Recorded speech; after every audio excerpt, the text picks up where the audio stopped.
could actually be getting worse.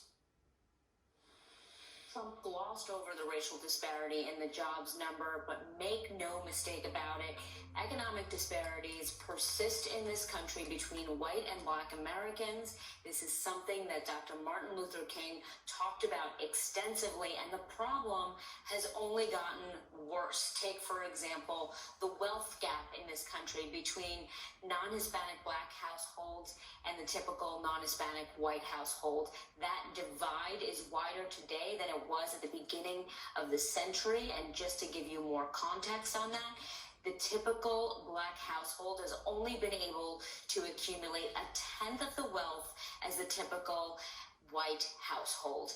Part of that has to do with the income gap, with the typical black family or household only being able to generate a little less than 60% than their white counterparts. Now, the administration will point to the fact that the unemployment rate between these two groups, that difference has narrowed over the years, but that doesn't help much if those jobs aren't paying people enough to keep them out of poverty. And if you look at the poverty rates, you'll see that it's almost 21% for blacks, while it's 8% for whites.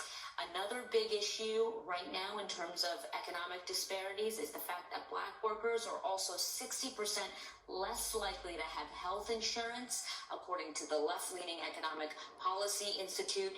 And the coronavirus, once again, experts are saying that all of these injustices and inequities are contributing to a higher death rate for black Americans versus that for white Americans. And we can't separate any of this data from what's happening in the streets every day.